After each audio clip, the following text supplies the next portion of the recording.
while I'm doing this race. And I don't know, I thought I'd randomly broadcast one of my races. So, this is the Nostalgic Car Festival Race 7 in Gran Turismo Sport's campaign mode. I am running a Ferrari 512BB. This is what my car settings look like right now. I'm leveled up to maximum, weight at minimum, power at maximum, running sports soft tires.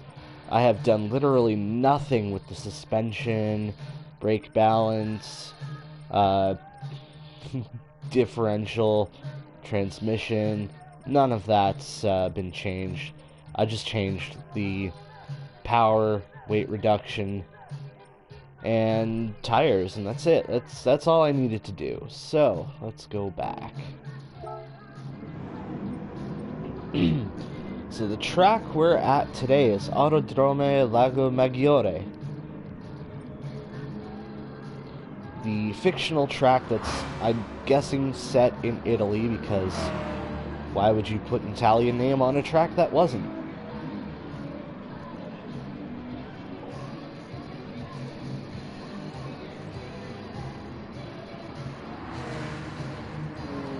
Alright, I was just checking to make sure that the stream was running properly, and it appears to be.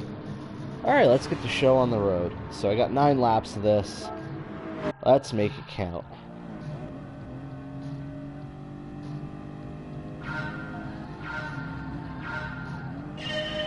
Yeah, I better be able to beat a Trans Am.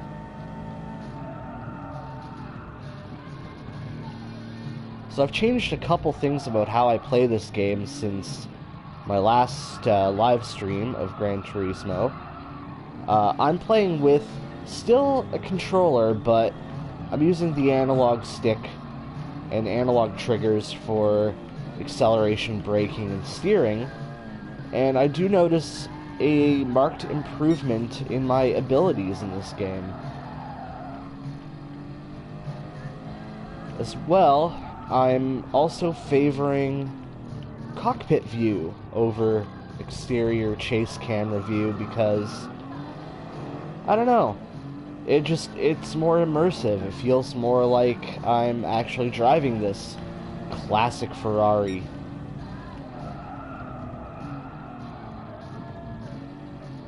Now these nostalgic car races, whoa, well, I did cut that corner a little close. These nostalgic car races are pretty unbalanced in terms of performance. I mean, I've seen some of those Honda, I think it's the S600 or S800 or something like that out there, which have basically no horsepower. I'm following a Lancia Stratos, which, I mean, they're not insanely powerful cars, but they handle well. And I've seen probably the highest horsepower models are the Ford GT, the De Tomaso Pantera. So you get this like weird dichotomy of like Volkswagen buses with like 10 horsepower, and the Ford GTs with, I think it's like 500 horsepower, something, all sharing the same track. Because the only criteria of this is that the car needs to be built before 1979. Now, as you can see, I am not racing cleanly. Part of it is because my modifications to this Ferrari are a little on the wild extreme side. Ooh, I did not brake in time. That's okay, Cobra, you can be my brakes. But I didn't really do enough modification to the setup of this Ferrari to really make it handle well. It kind of, I mean, the problem with upgrading these cars so much is that, like, you can really dive into all the different settings for things like suspension, and you can set your gear ratios and everything. Like, it's that deep. But when you just go in and you're like, Oh, well, I'm gonna just upgrade the power and the weight reduction. What you're left with is a car that has a lot of horsepower, very little weight, but the same broke-ass suspension and handling model as before, so all you're really doing is making a car that likes to spin out a lot and doesn't like to grip the track very well.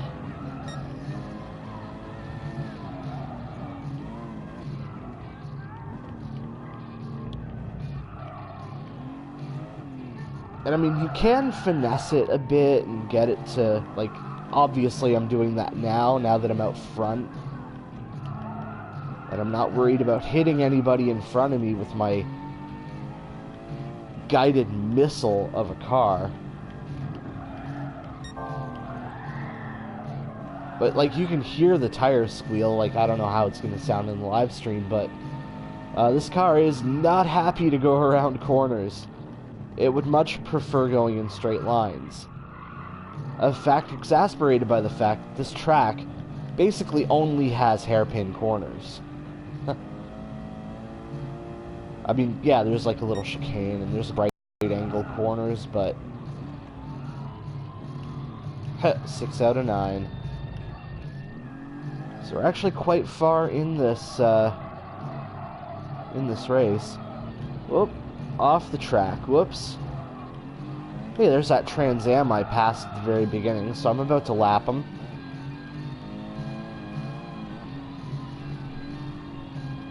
I hope the music in the background doesn't... Whoa! It's okay, I still have a 4-second lead on the next guy.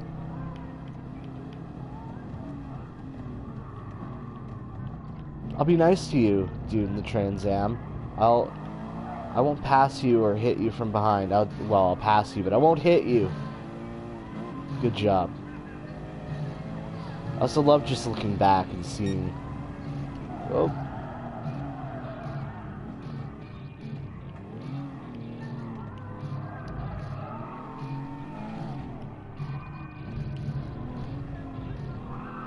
Wow, I did that corner quite cleanly. That never happens.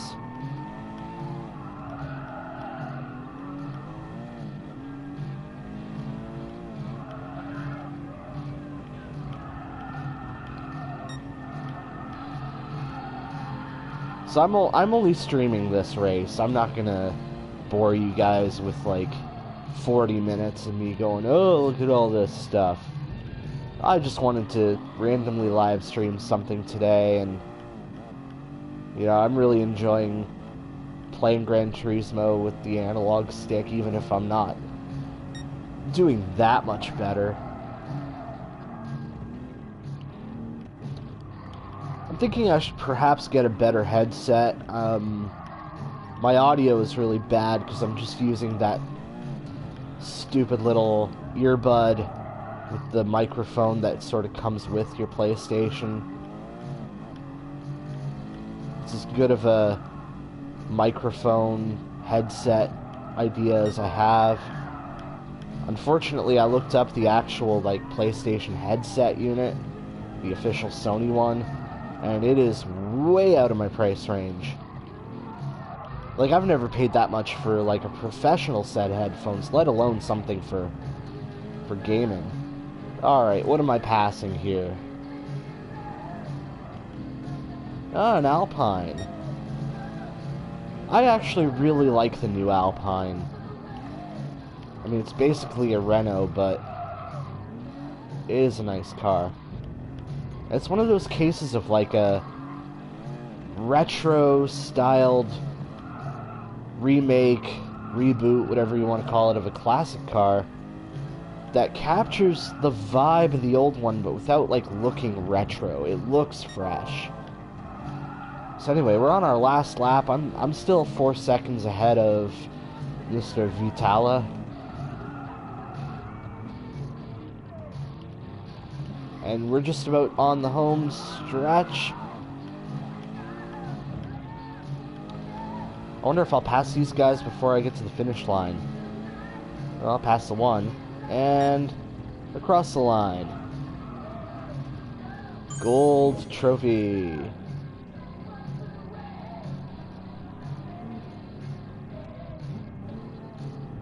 Alrighty. So there we go.